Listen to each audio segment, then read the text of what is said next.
सकें, जो गवर्नर है एट इस प्रोविंशियल लेवल पे वो लोग क्या कर सकें, independent, they can to some extent work, yes और नॉट। तो हम लोग क्या बोले, relaxation of the control of parliament and secretary of the state to the extent the popular government, yes or not, responsible government can be what is achieved in the provinces. So which are the 4 points it has been said? First I said that introduction of what, popular control at the local bodies pe. Thereafter I said that responsible government at the provincial level. Then I said that no responsible government at the central, but the enlargement of what, legislative council, जो 145 हो जाएंगे 60 से. And thereafter I talked about, क्या मैंने बोला, Indians killers should be more, and then province level per relaxation of the parliamentary and the secretary of the state, so the popular government at the province can be achieved. These are recommendations were given statutory shape under the 1919 Government of India Act. Provisions, provincial government देखेंगे हम लोग, yes, और separate elected कहां पे था, yes tell me, 1909 में।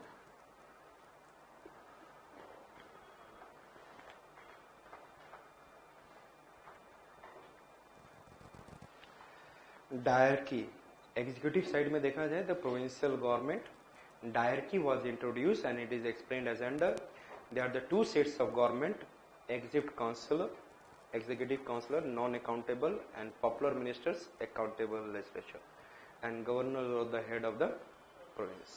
Executive councillor, there are the two sets of government, one accountable, another I said that non-accountable. और executive councillor क्या था,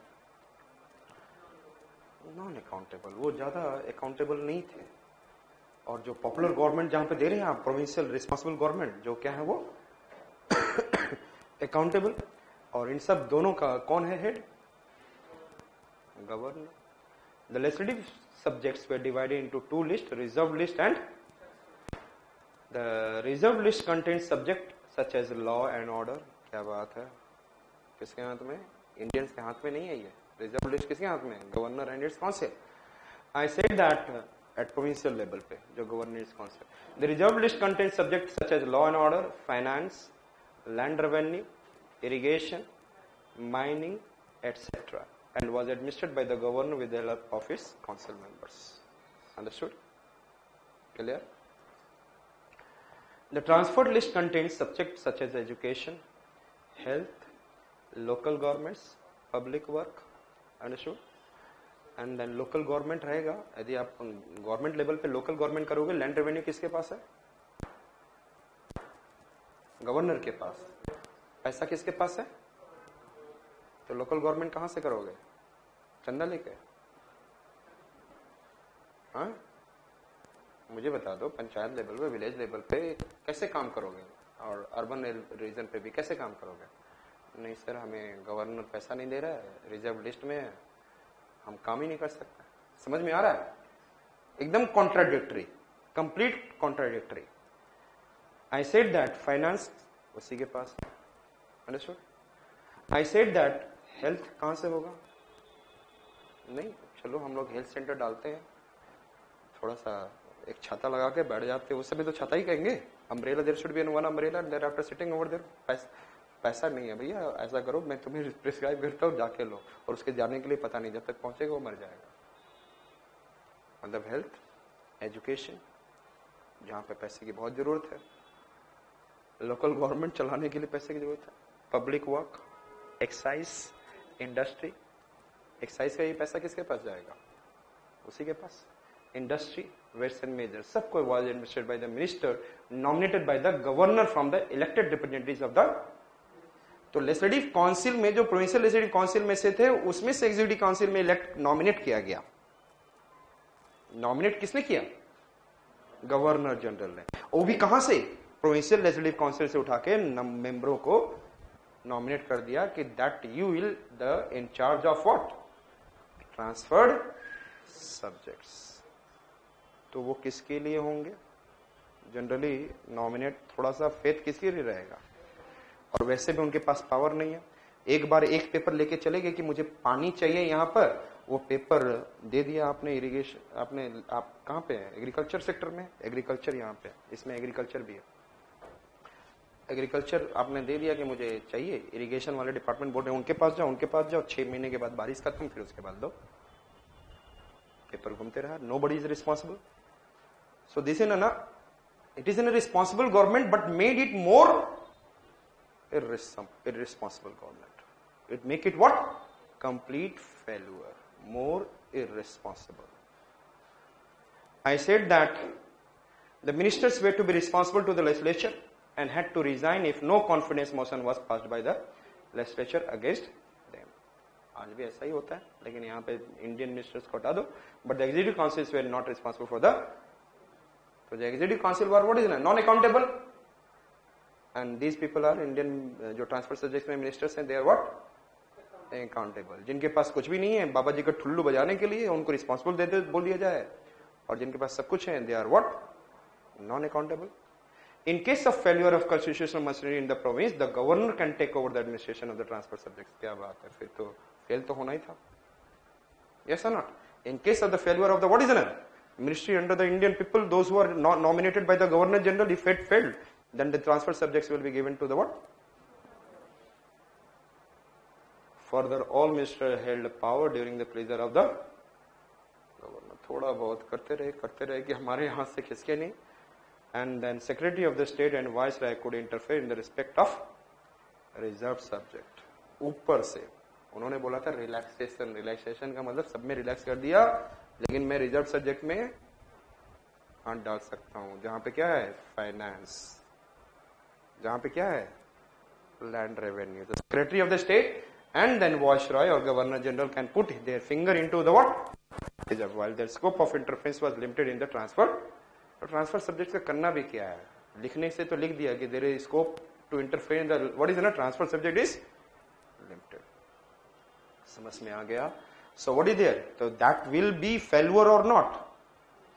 that will be completely failure. So which are the I said that talking about at the executive councillor level पे हम लोग we are talking about this. Now I said that at the provincial level पे, provincial legislature की हम लोग बात करें, executive council member के पास क्या था? Transfer subjects and reserve subjects. Understood it? Clear? अब हम लोग किसके पास जा रहे हैं? Legislature, provincial. The provincial legislature councils were expanded. 70% of the member were to be elected and 20% were to be nominated and 10% were to be nominated non officers. 70% elected, 20% nominated and 10% nominated non-officers. The election was direct and the primary voters electing the members, the mischievous communal and class elected were further consolidated. मतलब different regions के भी लोग वहाँ पे communal elected 1919 में बढ़ गया. Muslims के साथ साथ Sikh and others, Anglo-Indians and all Europeans. The constituency were divided into general and special. अब जो constituency था, जो इलेक्शन था, डायरेक्ट इलेक्शन जो था, 70% जो थे मेंबर प्रोविंशियल लेजिस्लेचर में, वहां पर क्या था? 2 division, general constituency and special constituency. They are the 2 constituency. General constituencies में हम लोग देखेंगे, I said that Hindu, Muslim, Christians, Anglo Indians and Sikh. And then special constituencies में landlords, universities, chambers of commerce. Women were also given the right to vote. Women को भी right to vote दिया गया. याद रहे 1919 1 2 बार 1 है. एक पहले हमेशा वुमन एक अकेले खड़ी रहती थी, अब एक और खड़ी होगी तो एक और एक. 1919 में 2 एक है ना, तो woman become little bit powerful. The legislative council could initiate legislation, but governor assent was required. आप लेजिस्लेशन कर सकते हो, लॉ बना सकते हो, लेकिन इसके लिए भी किसकी जरूरत है? गवर्नर और governor general, governor eight the province. And he could veto bills and issue. मतलब बेवकूफ बनाओ तो बड़े अच्छे से बनाओ, है ना? कितने अच्छे से बेवकूफ बना रहे. He could what is an use the veto power also, and he could what is an veto power का मतलब तुम लोग जो कुछ भी कर लो, हमने बोल दिया ना तो ना. Yes or no? I said, and issue ordinances. The legislature enjoyed the freedom of speech. बढ़िया चीज है. Right to move resolutions. बढ़िया चीज है. Ask primary and supplementary question. बहुत बढ़िया. And the members could reject the budget. Now the governor could restore if necessary. बढ़िया चीज है. क्वेश्चन पूछो, सप्लीमेंट्री क्वेश्चन पूछो, सब कुछ पूछो और आप क्या कर सकते हो बजट को. लेकिन वो गवर्नर को लगा तो he can what restore it. The budget was divided in two parts. 70% अब ध्यान से अभी देखो ना बजट. 70% are and 30% are. तो वो भी 30% ऐसे हैं जिसके कोई इंपॉर्टेंस नहीं है. आप उसको वोट आउट कर दो. कानून बनाओ that make a legislation and if you can vote out doesn't matter. And if the governor want वो भी उसमें क्या कर सकता है. फिर इनका क्या काम है. क्या काम है. तो ये सारे क्या हो गए. इंडियन लेजिस्लेटिव काउंसिल मेंबर जो प्रोविंशियल लेवल पे हैं वो बाबा जी का ठुल्लू है. क्या है.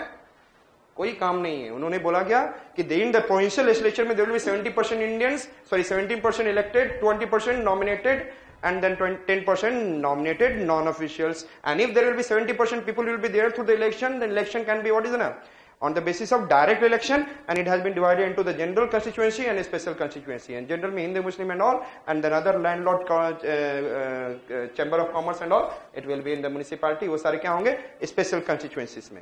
And then if the election has been taken place, उसके बाद जो people आएंगे, they can put what is an ordinance, and then they can put in a law. Budget में अपना बात रख सकते हैं, चेंज कर सकते हैं, वोट आउट कर सकते हैं, लेकिन कितने पे. 30% पे.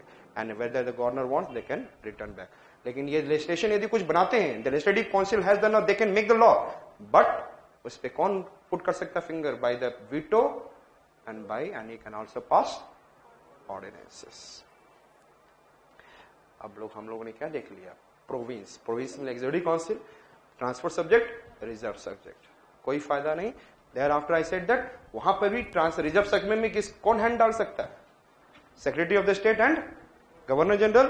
He can put also to some extent in the what transfer subjects, and transfer subject any time can go to the hand of governor if he want. If there is a failure of transfer subjects, people those we are not able to do it. Now अब हम लोग जा रहे हैं central level पे. Where we are going? तो dyarchy was at the province level. Dyarchy किस level पे था. नाउ अब सेंट्रल गवर्नमेंट पे डायरकी नहीं है, लेकिन 1935 में it comes at the central level. At the province level it has been finished. Central executive. आपको ही पता है कि सेंट्रल एग्जीक्यूटिव क्या था. नॉन रिस्पॉन्सिबल गवर्नमेंट था. किस टाइप का गवर्नमेंट था. No responsible government. The number of Indians in the viceroy executive council was raised to 3. और 1909 में कितना था. 1. और कितना था. 2 सेक्रेटरी ऑफ द स्टेट में जो 1892 से ऐड होते आ रहे थे. And the one in the what. किसमें. Governor general. सॉरी 1909 में. One it is in the what executive council and one it is 2 in the secretary of the state. और यहां पर अब क्या कर दिया गया. It become 3. एग्जीक्यूटिव काउंसिल में हाउ मेनी इंडियन मेंबर्स. जिसमें आपने सत्य प्रकाश सिन्हा को देखा था first executive council member 1909.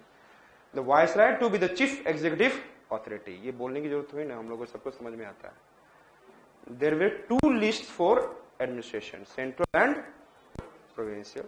Those subject of national importance or subject to belong to the more than one provinces or central subjects, defense, foreign affairs, post, telegraph, communication. ये तो याद होगा और आप लोगों को पता भी होगा. ये सब तो पता है ना कि फॉरेन अफेयर्स किस में रहेगा. सेंट्रल लेवल पे या प्रोविंशियल लेवल पे. डिफेंस एंड देन जहां पे मेन मुद्दा इधर उधर आते जाता है post and telegraphs central level पे and communication. So provincial subjects where what is the क्या थे. Public health, local self, government, education, law and order, agriculture etcetera. Any subject which was not specially transferred to the provinces was what is also at the central subject. इसका मतलब कि to some extent there is an what it is an kind of residuary power. They are the 2 subjects. One it is in a provincial subjects, another is in I said that. तो जो कुछ नहीं mention हो, कुछ और भी चीज होंगे, वो किसमें चला जाएगा. पार्लियामेंट्री सिस्टम का, जिसके पास रेसिडरी पावर होगा. यस और नॉट? बचा उचा क्या हो गया? कितने लिस्ट होते हैं हमारे पास? कौन कौन से? And concurrent list, union, state and concurrent list. The governor general retained full control over reserved subjects in the provinces.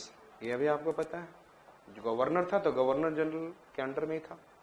He could, वहां पे भी ऑर्डिनेंस किससे करवाएगा? गवर्नर जनरल बोलेगा ऑर्डिनेंस डालो तो ये डाल देगा. He could restore cuts in grants, certify bills rejected by the central legislature and issue ordinances. मतलब बिल्स को सर्टिफाई कर सकता है, रिजेक्ट कर सकता है, जो सेंट्रल लेजिस्लेचर करके देगा. तो सेंट्रल लेजिस्लेचर में किसका पावर है? गवर्नर जनरल का. अंडरस्टूड?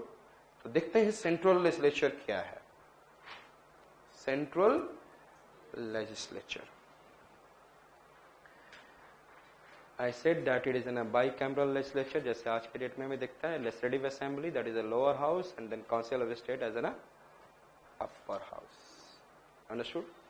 सो यहाँ पे प्रोविंशियल लेवल पे, sorry I said that council of states भी आ गया. काउंसिल ऑफ स्टेट्स में कितने मेंबर हैं? 60. एंड देन लेजिस्लेटिव काउंसिल में कितने मेंबर हैं? 145. Understood? Bicameral legislature. Bicameral. क्या आपने ये देखा था वहां पर 1909 में? There was no bicameral, there was no. वहां पे 60 मेंबर्स थे. अंडरस्टूड? लेजिस्लेचर के रूप में, और इसी में एग्जीक्यूटिव काउंसिल मेंबर भी साथ में ऐड हो जाते थे तो बढ़कर. Understood it? So by cameral. तो उसमें हमने देखा 145 में 104 एंड 41 का डिवीजन किया. 104 is what? Elected eight the central, and 41 word is enough. ये सब याद कर लेना है, लेकिन उसके बाद क्या है? सबकी वोट लगानी है. कोई फायदा नहीं है, आखिर में हु इज द पावरफुल, लेकिन ये याद रखना है आपको. So 145 and 60, 205. 52 from the general constituencies आएंगे. जनरल आपको ये पता होगा. And 32 from the Muslim constituency, और इसी में मुस्लिम 30 and 2 6. दोनों माइनॉरिटी में. 1919 में ये भी आ गया. Sikh also come under the what? Separate elected. Sikh also come under. I said that. क्या मैंने बोला? Yes, tell me. 32 मुस्लिम नहीं, 32 हुआ, उसमें से 30 मुस्लिम्स एंड 2 सिख. टोटल 84 हो चुके. Sorry 82. And 20 from the special constituencies. Sorry 2 6 अलग है, 32 ठीक है, ठीक. एंड 20 फ्रॉम द नहीं ठीक है. 30 is from the Muslim and 2 from the Sikhs. 20 from the special constituencies. Special constituency समझते हैं ना? अरे chamber, commerce, and then one it is municipality, and then we have said what is an other universities and all. So 20 from them, तो कितना हो गया? 104. उसमें से हमने देखा स्पेशल कंस्टिट्यूएंसी, उसमें देखा हमने 7 बाई लैंडलॉर्ड्स. प्रोविंशियल लेवल पे हम लोगों ने क्या क्या देखा? प्रोविंशियल लेवल पे क्या थे? स्पेशल कंस्टिट्यूएंसी, म्युनिसिपैलिटीज, यूनिवर्सिटीज, ये सारी चीजें. यस. Chamber of commerce. यहाँ पे क्या देख रहे हैं आप? 7 by landlords, 9 by European and 4 from Indian community. Understood? कौन कौन से हमने बोला? 7 फ्रॉम लैंडलॉर्ड्स. अंडरस्टूड? 7 लैंडलॉर्ड्स आने चाहिए, 9 यूरोपियंस होने चाहिए, एंड 4 इंडियन कम्युनिटी, जो भी इंडियन में अलग से कोई कम्युनिटी हो. So this is the way. 104. So special constituencies at the central level, and what we have seen again. कौन है प्रोविंशियल लेवल पे? कौन सा स्पेशल कंस्टिट्यूएंसी आ जाएगा? Tell me. University, municipality, commerce chamber, and then district boards. And इसके बाद हम लोगों ने यहाँ पे क्या देखा? इसमें सेंट्रल लेवल पे landlord, Europeans and other Indian community. Out of 41 nominated, इसमें से 26 were official and 15 were non-official. So 145. Simple, I said that. 52, 32, and then 20 में 7, 9 and 4. 7 landlord, 9 European, 4 Indian community, other Indian community. And out of 41 nominated, 20, what I said that 25 are, sorry 26 are nominated and 15 are non-official. The